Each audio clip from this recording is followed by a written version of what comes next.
Hello मित्रांनो, welcome to study revolution. आता पहिल्यांदाच सरफेस वेगळा दिसत असेल, स्क्रीनवरती वेगळा पिक्चर आला असेल. आज आपण रोज जर आपण बघितलं तर रोज आपण न्यूजपेपर बघत असतोय, पण आज बघताय तुम्ही तर ऑनलाईन वेबसाईट डायरेक्ट हिंदूची बघताय तुम्ही. ही याच्यासाठी की मला पण आत्ताच समजलंय की द हिंदूला आज सुट्टी आहे. द हिंदू आज आलेला नाहीये. इथं तुम्ही वरती बघू शकता, इथं 10 सप्टेंबरचा हा द हिंदू आहे. आणि ज्यावेळेस मी 11 सप्टेंबरमध्ये लॉग इन करतोय ना, त्यावेळेस हे असं येते, no pages found for this date, which means आज द हिंदूला सुट्टी आहे 11 सप्टेंबरला.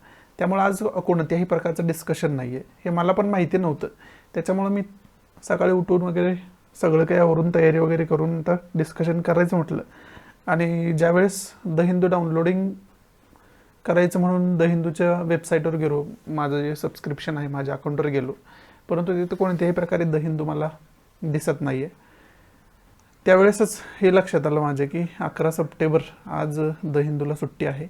कारण मला नाही माहिती का सुट्टी आहे, पण आज द हिंदू आलेला नाही आहे न्यूजपेपरला. द हिंदूची आज सुट्टी आहे त्यामुळं बाकी एडिशन पण मी बघितलं की दिल्ली एडिशन, रोज आपण डिस्कशन दिल्ली एडिशनचं करत असतोय. बाकी एडिशन पण बघितलं, बाकी चेन्नई एडिशन बघितले. त्यानंतर बाकी जरी आपण एडिशन बघितलं, मुंबई एडिशन जरी बघितले, तर तिथं सुद्धा द हिंदूला सुट्टी असलेली आपल्याला पाहावयास मिळते. म्हणजे सर्वत्र द हिंदूला सुट्टी आहे. रिझन मे बी गणपती असू शकते, पण एक्झॅक्ट रिझन मला नाही माहिती. कारण 10 सप्टेंबरचा द हिंदू आहे, जो काल आपण डिस्कस केला होता, तो द हिंदू इथं मिळतोय आपल्याला. इवन त्याच्या अगोदरचे सगळे मिळत आहेत, त्यात काही वाद नाही आहे. परंतु आजचा 11 सप्टेंबरचा द हिंदू मिळत नाही आहे. आता 6:15 वाजलेत. मी वेट पण केला की उशिरा येईल वगैरे. रोज द हिंदू 4 वाजेपर्यंत येतो, पहाटे 4पर्यंत द हिंदू अपलोड झालेला असतो वेबसाईटवरती. आणि 5 वाजेपर्यंत आपण डाउनलोड करू शकतो. म्हणजे 5च्या पुढं, 5 वाजल्यापासून पुढं आपण डाउनलोड करू शकतो. 4 ते 5च्या दरम्यान डाउनलोड करता येत नाही. वेबसाईटवर फक्त तुम्ही बघू शकता, रीड करू शकताय. 5 वाजल्यापासून तो डाउनलोडिंगसाठी अवेलेबल असतो. आणि 4 वाजता हिंदूच्या वेबसाईटवरती आपल्याला द हिंदू त्या दिवशी जी डेट आहे त्या डेटचा विजिबल व्हायला सुरुवात होत असते रोज. परंतु आत्ता 6:15 वाजले तरीसुद्धा आपल्याला 11 सप्टेंबरचा द हिंदू विजिबल होत नाही. त्याच्यासाठी मी वेट पण केलं. 6:15 वाजले तर 6:15पर्यंत, तरी पण काय द हिंदू इथं दाखवत नाही. याचा अर्थ द हिंदूला सुट्टी आहे. त्यामुळं मी मग याच्यावरतीच तुम्हाला सूचना म्हणून हे लेक्चर बनवायला लागलो, नोटिफिकेशन म्हणून, की द हिंदूला आज सुट्टी आहे. त्याच्यामुळं आजचं डिस्कशन येणार नाही आहे, कारण डिस्कशन करण्यासाठी द हिंदूच नाही आहे अवेलेबल. सो त्यामुळं बाकी काय डिस्कशन करण्यासारखं नाही आहे, कारण द हिंदूवरती फोकस करून रोज आपण डिस्कशन करत असतोय. बाकी एखादा सब्जेक्ट घेऊन बोलायचं जर झालं, म्हणजे बाकी सब्जेक्टवरती, आता आजचा द हिंदू तर नाही, पण आपल्याला बाकी डिस्कशन इतर पण आपण करू शकतोय. त्यामुळे बाकी डिस्कशन करायचं झालं तर द हिंदू कसा वाचावा याच्यावरती आपण डिस्कशन करू शकतोय. पण इथून पुढचं, आता इथपर्यंत मला नोटिफिकेशन तुम्हाला द्यायची होती की आजचा द हिंदू नाही आहे. इथून पुढचं डिस्कशन बहुतेक आपण आता काय करूया की द हिंदू कसा वाचायचा. आणि हा एक पॉईंट असतोय प्रत्येक विद्यार्थ्यांच्या मनामध्ये की न्यूजपेपर नेमका कसा वाचायचा. आणि दुसरा, स्टडीमध्ये सातत्य, रोज तेच आपल्याला करायचं आहे. त्यामुळं स्टडीमध्ये सातत्य कसं ठेवायचं, म्हणजे रोज तेच करायचं आहे, टाईम टेबलनुसार करायचं आहे. रोज 5ला ठरवलं आहे ना, रोज 5ला उठायचं आहे, रोज बसून अभ्यास करायचा आहे एकाच ठिकाणी. रोज तेच सब्जेक्ट आहेत आपले. मग त्याच्यामध्ये सातत्य कसं डेव्हलप करायचं हा एक मोठा प्रश्न असतो. या 2 सब्जेक्टवरती आपण बोलूया. परंतु याच्यावरती ऑलरेडी तुम्हाला जर माहिती असेल, हे प्रश्न तुमच्या पुढचे नसतील, तर इथून पुढचं लेक्चर तुम्ही बघण्याची काही गरज नाही, नाहीतर तो टाईमपास आहे. परंतु तुम्हाला पण हे प्रश्न भेडसावत असतील, तुमच्या पण समोरचे हे महत्त्वाचे प्रश्न असतील, तर याच्यावरती आपण डिस्कशन करूया. परंतु हे नसतील तुमच्या समोरचे प्रॉब्लेम किंवा प्रश्न, तर इथून पुढचं लेक्चर तुम्ही बघण्याची काही गरज नाही. आत्तापर्यंतची इन्फॉर्मेशन तुमच्यासाठी मोर दॅन सफिशियंट आहे. द हिंदू येणार नाही एवढीच. मग याच्यावरती द हिंदू किंवा कोणताही न्यूजपेपर वाचत असताना एकच नियम काय असतो माहिती आहे का? तुम्हाला सिलेबस माहिती पाहिजे. सिलेबस माहिती असेल तरच त्या न्यूजपेपरचं महत्त्व तुम्हाला समजू शकते, समजते तुम्हाला. नाहीतर कसं आहे ना, एक एक्झाम्पल देऊन सांगायचं झालं तर, समजा तुम्हाला ए या ठिकाणी पोचायचं आहे, बरोबर आहे, आणि तुम्ही आहात बी या ठिकाणी, आणि बी या ठिकाणावरून ए या ठिकाणी पोहोचण्यासाठी तुम्हाला काय माहिती पाहिजे, तर तुम्हाला मॅप माहिती पाहिजे, त्या एरियाचा मॅप माहिती पाहिजे. म्हणजे तुम्हाला रस्ता माहिती पाहिजे की बी पासून ज्या ठिकाणी तुम्ही आहात तिथून ए पर्यंत कसं पोहोचायचं, याचा मॅप तुमच्याकडे असायला पाहिजे. मॅप असेल तरच तुम्हाला काय मिळेल, मार्ग मिळेल. परंतु जर तुमच्याकडे मॅप नसेल, म्हणजे तुम्हाला मार्ग माहिती नाही, मग तुम्ही चालणार कोणत्या दिशेनं, ते जे चालणं आहे ना ते वेस्ट आहे. लकीली तुम्ही ए पर्यंत कदाचित या दिशेनं चालला तर ए पर्यंत पोहोचू शकताय, परंतु याच दिशेनं तुम्हाला चालायचं हे माहिती नाहीये, त्यामुळे तुम्ही कोणत्याही दिशेनं चालू शकता.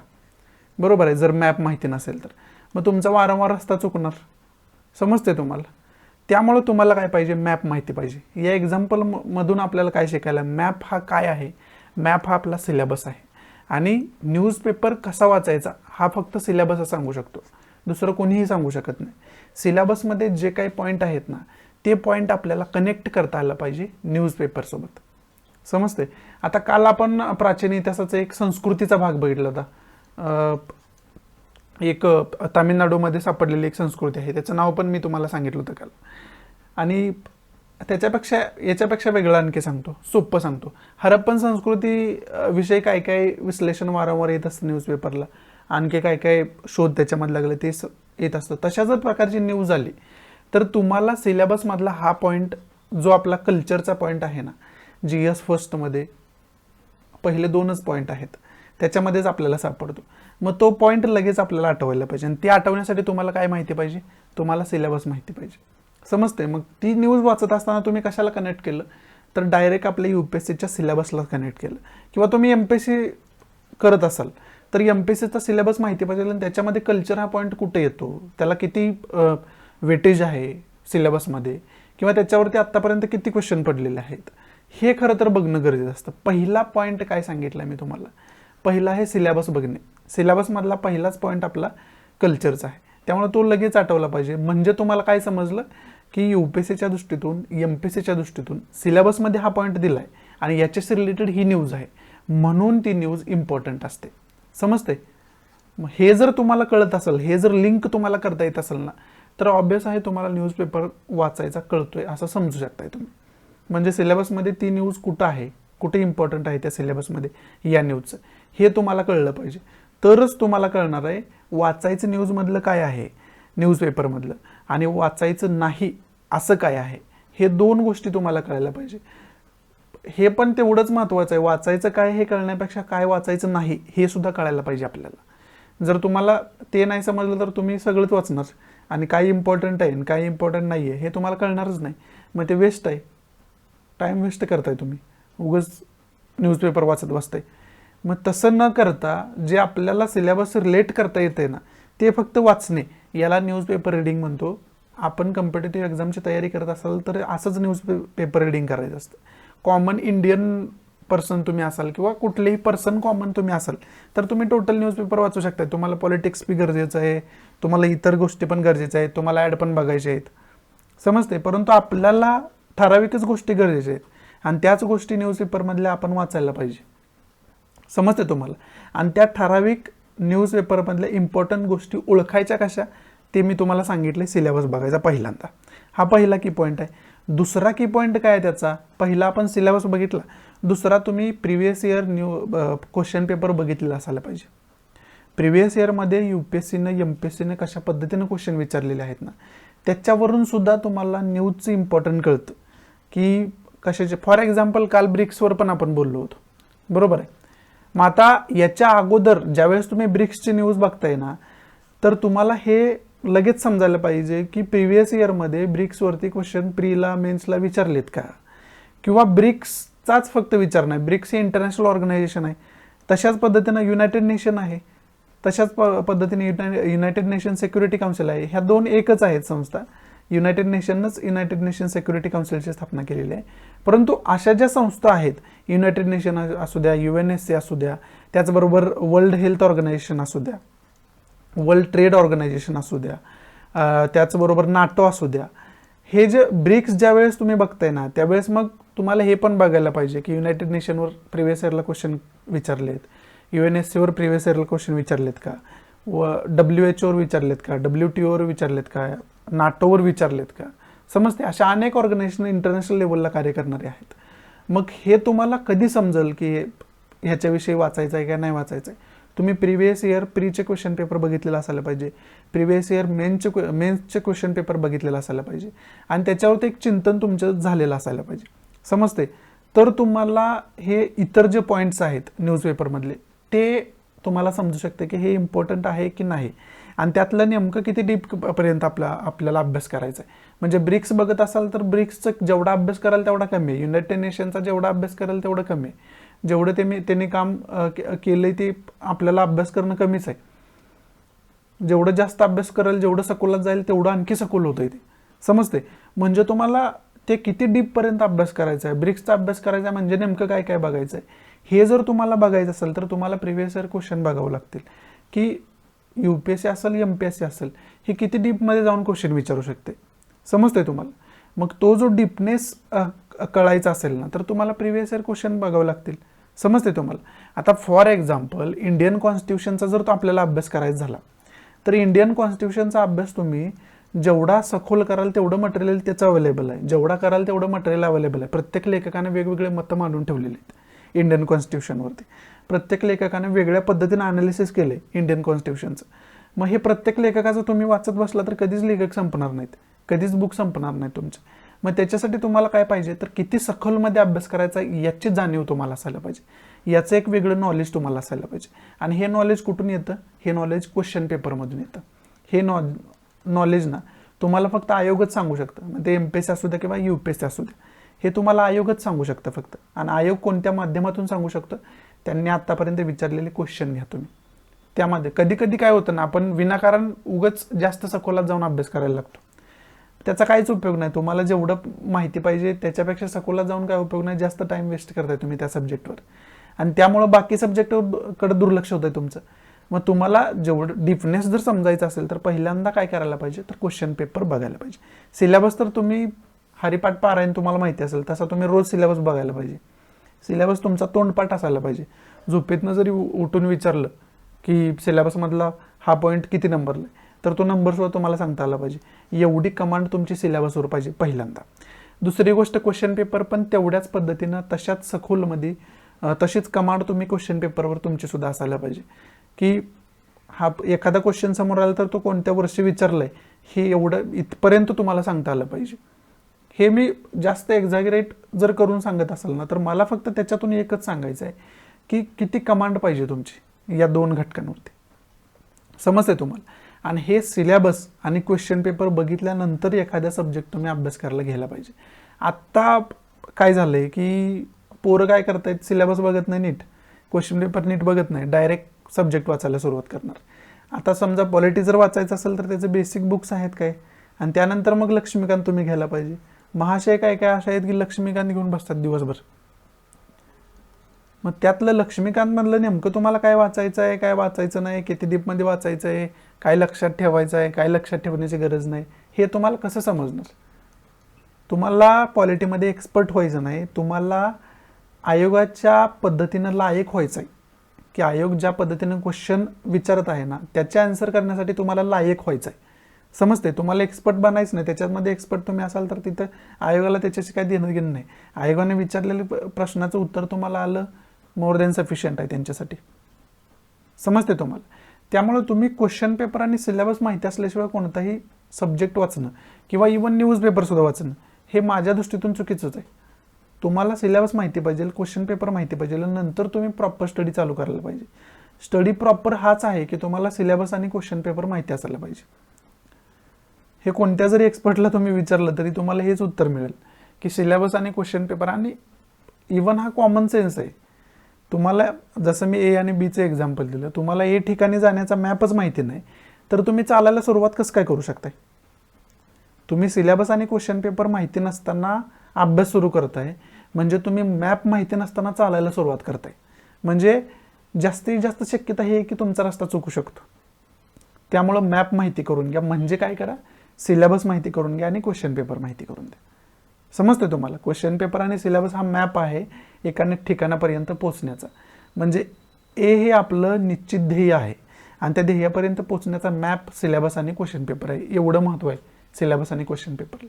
त्यामुळं हे आपल्याला माहिती असणं खरं तर गरजेचं आहे. समजते?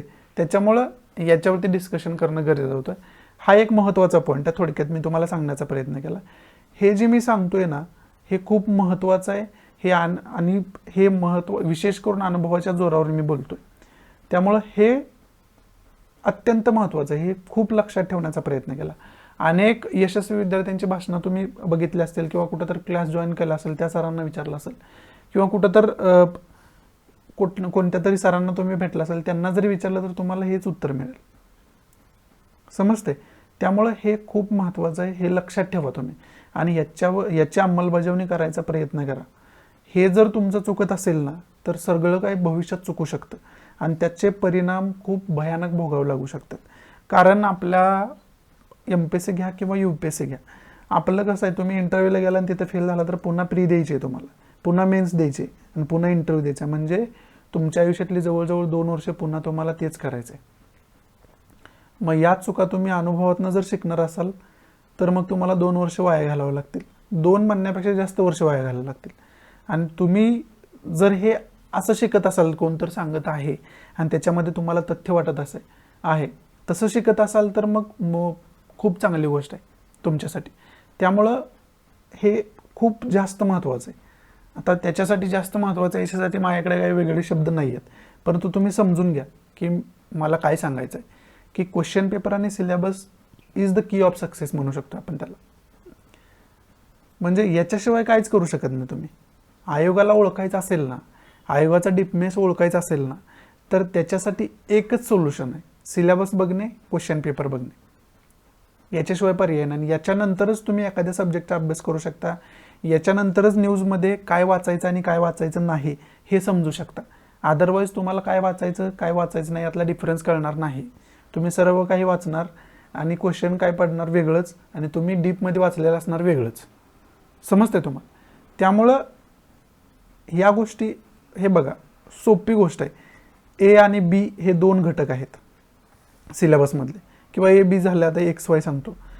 X आणि Y हे 2 घटक आहेत तुमच्या सब्जेक्टमधले आणि त्यातला तुम्हाला सिलेबस आणि क्वेश्चन पेपरनुसार X वाचायचा आणि Y वाचायचा नाही. परंतु जर तुम्हाला सिलेबस आणि क्वेश्चन पेपर माहिती नसेल तर तुम्ही X पण वाचणार, Y पण वाचणार. परंतु सिलेबस आणि क्वेश्चन पेपरमधून हे समजत होतं की X हा डीपमध्ये व्यवस्थितरित्या वाचायचा होता तुम्हाला. समजते? आणि Yची काही एवढी काही गरज नव्हती वाचायची, एवढी काही त्याच्या नोट्स वगैरे काढायची गरज नव्हती, रिव्हिजन करायची त्याची काही गरज नव्हती एवढं. परंतु तुम्ही काय केलं, X पण वाचलं आणि Y पण वाचलं.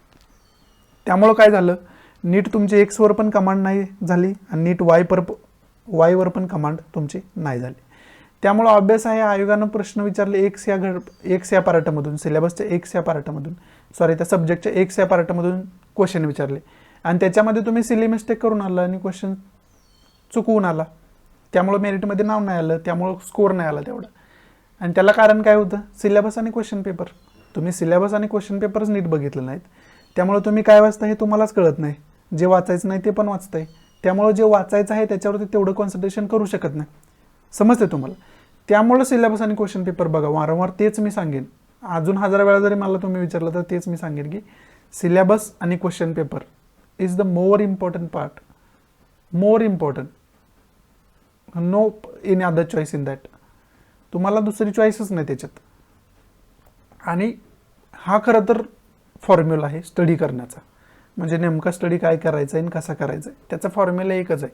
सिलेबस आणि क्वेश्चन पेपर माहिती आहे तुम्हाला तरच तुम्ही कॅपेबल आहेत पुढचं काय वाचण्यासाठी. सिलेबस आणि क्वेश्चन पेपर माहिती नसाल तर तुम्ही पुढचा अभ्यास करण्यासाठी मी म्हणेन लायकच नाही आहे. ते लायक बनण्यासाठी, आयोगाचा अभ्यास करण्यासाठी जर तुम्हाला लायक बनायचं असेल तर क्वेश्चन पेपर आणि सिलेबस तुम्हाला माहिती पाहिजे, तुम्हाला पाठ पाहिजे मी म्हणेन. आणि त्यानंतर मग तुम्ही लायक झाला की इतर सब्जेक्टचा अभ्यास करण्यासाठी. समजते? याच्यावरूनच तुम्हाला कळेल की पॉलिटी कसं वाचायचं आहे, हिस्ट्री कसं वाचायचं आहे, किती वाचायचं आहे, कुठून सुरुवात करायची आहे, किती बेसिक इन्फॉर्मेशन पाहिजे, किती सखोल इन्फॉर्मेशन पाहिजे. हे तुम्हाला या सर्व प्रश्नांची उत्तरं तुम्हाला या 2 घटकांमध्ये दिलेली आहेत. कोणत्या? सिलेबस आणि क्वेश्चन पेपर. समजते तुम्हाला?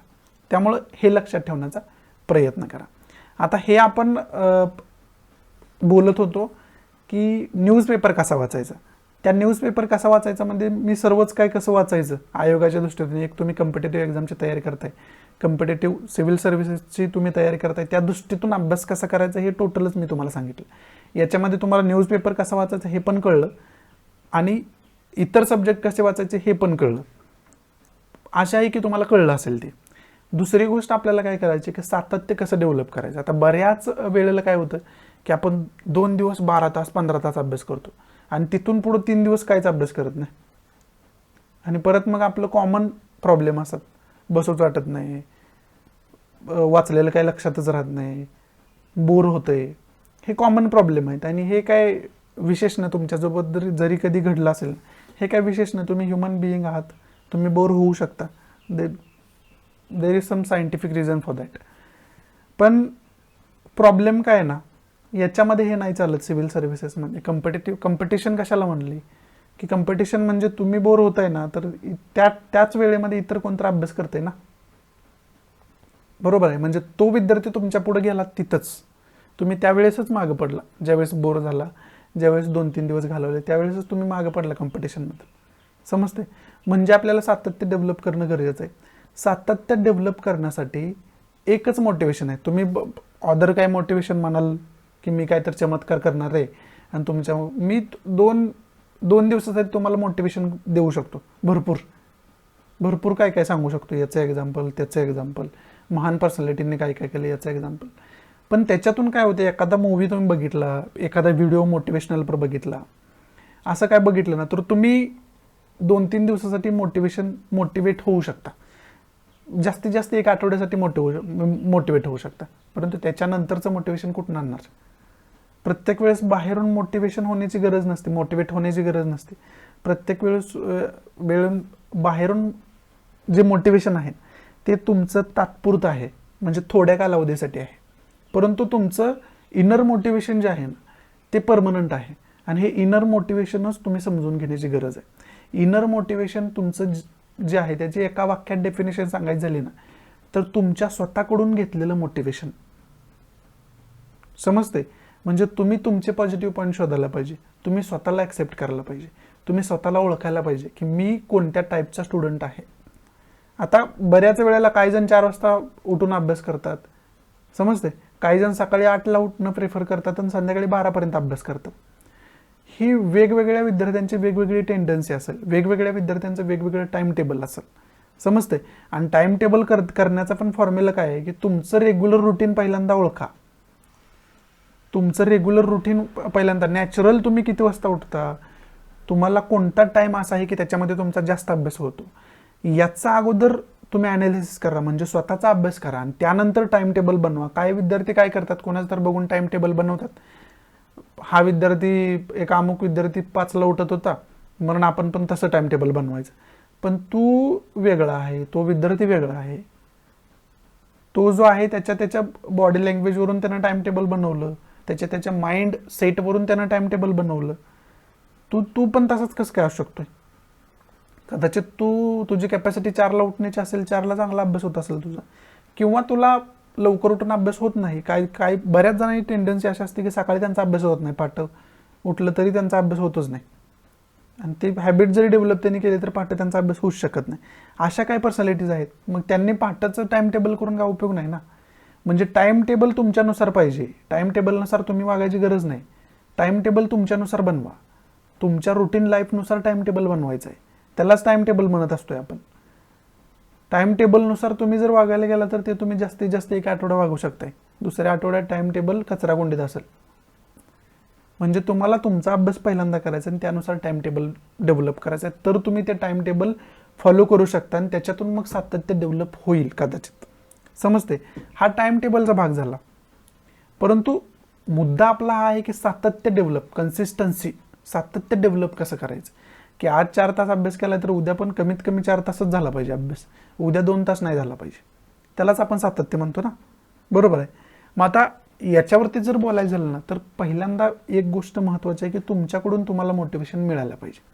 मग आता सातत्य डेव्हलप होत नाही याला कारणच हे असतं की आपल्याकडून आपल्याला मोटिवेशन मिळत नाही. म्हणजे काय झालेलं असतं की समजा एक दिवस आपण कायचा अभ्यास नाही केला तर त्याचं टेन्शन आपल्याला दुसऱ्या दिवशी असतं, त्यामुळे दुसरा दिवस पण वाया जातो. समजते. आणि या 2 दिवसाचं टेन्शन परत तिसऱ्या दिवशी आपल्याला असतं की 2 दिवस वाया गेले राहू, त्यामुळे तिसरा पण दिवस वाया जातोय. समजते. म्हणजे काय झालं, तुम्ही स्वतःकडून डिमोटिवेट झाला, तुम्ही स्वतःला दोष द्यायला लागलाय, कालचा दिवस आपण वाया घालवलाय, कालचा दिवस वाया घालवलाय, त्याच्यामुळे आजचा पण दिवस तुम्ही वाया घालवताय. समजते. परंतु ते तुम्हाला करायची काही गरज नाही. म्हणून तर मी तुम्हाला सांगितलं, तुम्ही स्वतःचा अभ्यास करून स्वतःला ॲक्सेप्ट करायला पाहिजे. समजते. तुम्ही सकाळी उठू शकत नाही हे ॲक्सेप्ट करा. समजते तुम्हाला. म्हणजे सकाळी उठणारे सर्वच काय महान असतात अशातला भाग नाही आहे. स्वतःला जे ॲक्सेप्ट करतात ते महान असतात. सिंपल गोष्ट आहे. म्हणजे स्वतः तुम्ही 8ला उठताय, ठीक आहे ना, संध्याकाळी जास्त वेळ अभ्यास करा, संध्याकाळी उशिरा झोपा. समजते. सकाळी पहाटे उठायचं असेल तर तुम्हाला संध्याकाळी लवकर झोपावं लागतं ना, त्यामुळे तुम्ही सकाळी पहाटे उठू शकता. परंतु तुम्हाला नाही प्रेफर पहाटे उठणं, तुम्हाला नाही आवडत, ठीक आहे, इट्स ओके. संध्याकाळी उशीरपर्यंत अभ्यास करा.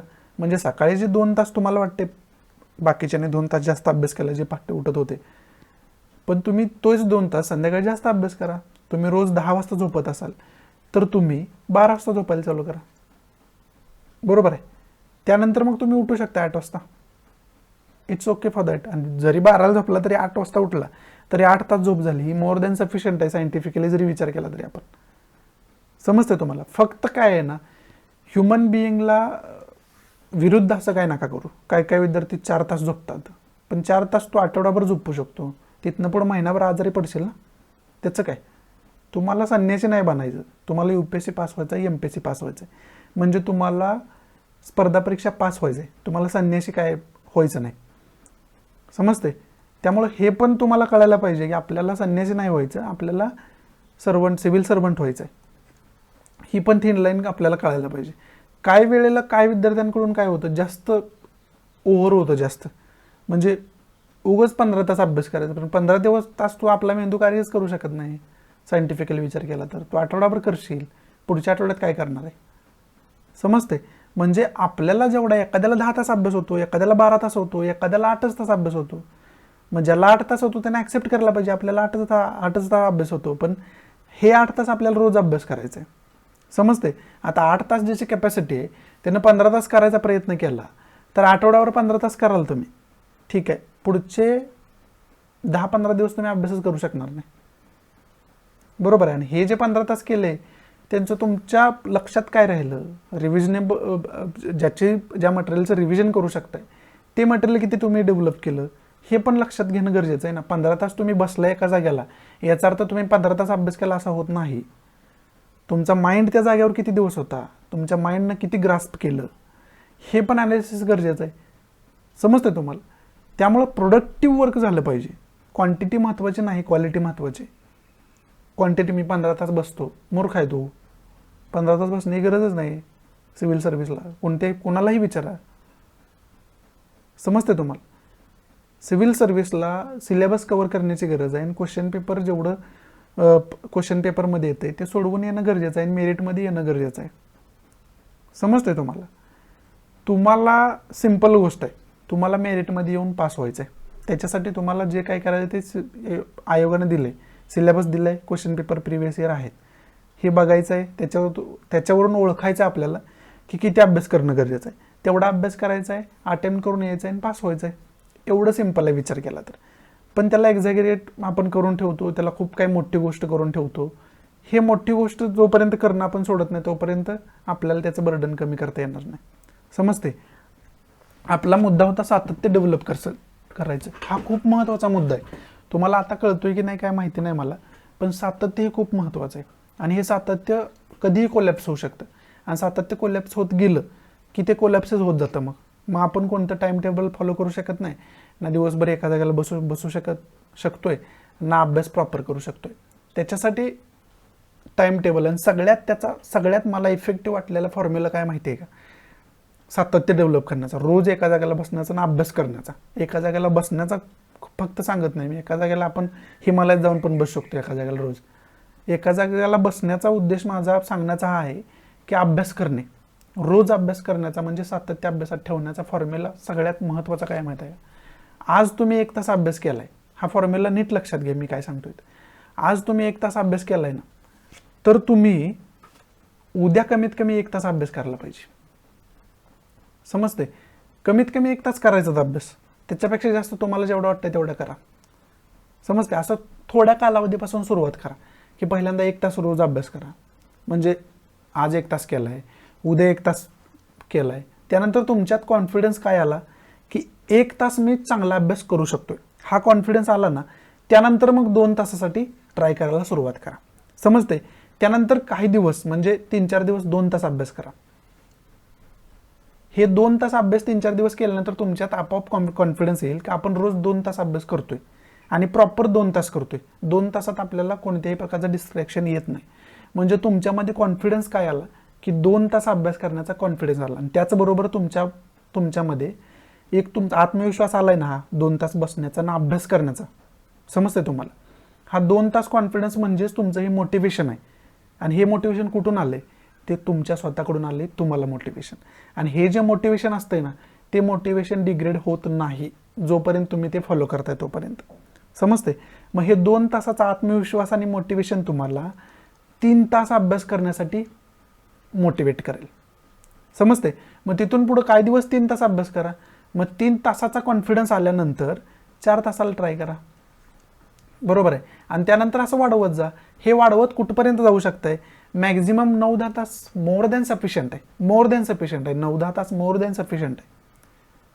समजते?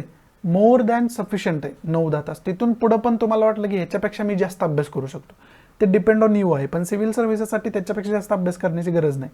फक्त कंटिन्यू अभ्यास करण्याची गरज आहे. सिव्हिल सर्व्हिसला सर्व सिलेबस कव्हर करण्याची गरज आहे आणि क्वेश्चन पेपर सोडवण्याची गरज आहे आणि मेरिटमध्ये येण्याची गरज आहे. समजते? त्याच्यासाठी तुमच्या दृष्टीतून तुम्ही काय करू शकता तुमच्यावर डिपेंड आहे. समजते तुम्हाला? त्यामुळे हे सातत्य आणि जे काही सिलेबस आणि क्वेश्चन पेपर विषयी आपण बघितलं, कसा अभ्यास करायचा, न्यूजपेपर नेमका कसा वाचायचा आणि ओव्हरऑलच कोणताही सब्जेक्ट कसा अभ्यास करायचा कोणत्याही सब्जेक्टचा, हे याच्यामध्ये मी तुम्हाला सांगण्याचा प्रयत्न केला. आणि हे खूप महत्त्वाचं आहे. आज वेळ मिळाला, द हिंदू पण आज नाही आहे, त्यामुळे याच्यावरती मला वाटलं की डिस्कशन करण्याची गरज आहे. त्याच्यामुळे मी याच्यावरती डिस्कशन करण्याचा प्रयत्न केला. आणि हे खरं सांगतोय मी तुम्हाला, खरंच खूप महत्त्वाचं आहे, खूपच इम्पॉर्टंट आहे. त्यामुळं याचा आशा आहे की तुम्हाला खूप चांगल्या पद्धतीनं भविष्यामध्ये फायदा होईल. तुम्ही हे जर तुम्हाला गरज असेल तर नक्की फॉलो करा. तुम्हाला नक्की रिझल्ट याच्यामधून मिळतील. आणि हे मी जे सांगतोय कोणाचं स्पीच ऐकून वगैरे नाही सांगत. दिस इज माय पर्सनल एक्सपिरियन्स. हे माझ्या स्वतःच्या अनुभवावरून मी बोलतोय. हे मी सगळं एक्सपिरियन्स केलं आणि सगळं आपण म्हणू शकतो की सगळं त्याचं मी कन्क्लुजन काढले, हे करून बघितले मी. त्यामुळे मी तुम्हाला सांगतोय, तुम्ही पण करून बघा, प्रामाणिकपणे करून बघा. हे सगळं तुम्हाला नक्की याच्यामधून रिझल्ट मिळेल. आणि हे जे मी तुम्हाला सांगतोय, हे 2 दिवसाचं मोटिवेशन नाही, 2 दिवसाचं नाही आहे. हे तुमच्या आयुष्यभरासाठीच आहे. समजते? त्यामुळं हा कोणता डोस नाही की त्याच्यामुळे तुम्हाला थोड्या दिवस मोटिवेशन मिळेल. हे परमनंट सोल्युशन आहे. हे असंच फॉलो केलं तर तुम्हाला कोणत्याही प्रकारचा प्रॉब्लेम इथून पुढे येणार नाही. फक्त हे काय आहे, सांगितलेलं प्रामाणिकपणे फॉलो करण्याची गरजेचं आहे. प्रामाणिक हा शब्द खूप ऑनेस्टी हा खूप महत्त्वाचा आहे याच्यामध्ये. फक्त ते प्रामाणिकपणे तुम्ही फॉलो करणं गरजेचं आहे. ते जर प्रामाणिकपणे फॉलो केलं तर 100% रिझल्ट येईल. तुम्ही सांगाल पण मला त्या रिझल्टविषयी. त्यामुळं हे जर तुमच्या मनामध्ये काही प्रश्न असतील सातत्याविषयी, नेमकं वाचायचं काय आणि वाचायचं काय नाही याच्याविषयी, विशेष म्हणजे न्यूजपेपर कसा वाचायचा याच्याविषयी, हे 2 क्वेश्चन जे आहे ते तुमच्या चांगल्या पद्धतीने मी क्लिअर करू शकलो असेल. जर आवडत असेल तर प्लीज लाईक करा, नसेल तर डिसलाईक करा. डिसलाईक का केलं हे कमेंट बॉक्समध्ये नक्की सांगा, जेणेकरून तुमच्या इन्स्ट्रक्शननुसार त्याच्यामध्ये मी इम्प्रोव्हायझेशन करू शकेन. आणि प्लीज जास्तीत जास्त आपल्या मराठी विद्यार्थ्यांना शेअर करा, जेणेकरून सर्व मराठी विद्यार्थ्यांना याचा फायदा होऊ शकेल. आणि तुम्ही शेअर केलं तरच मी जास्तीत जास्त मराठी विद्यार्थ्यांपर्यंत पोहोचू शकतो, हे मी अगोदर पण तुम्हाला सांगितले. त्यामुळं वेळोवेळी वारंवार जेवढं तुमच्याने शक्य होईल तेवढं जास्तीत जास्त विद्यार्थ्यांना हे शेअर करा, जेणेकरून सर्वांना याचा फायदा होऊ शकेल. सो या नोटवरती मी तुमची रजा घेतोय. आजचा तर द हिंदू आपण डिस्कस केला नाही, कारण द हिंदूला आज सुट्टी आहे. उद्याच्या आपण द हिंदूमध्ये भेटूया. तोपर्यंत मी तुमची रजा घेतो. गुड बाय, टेक केअर, जय हिंद.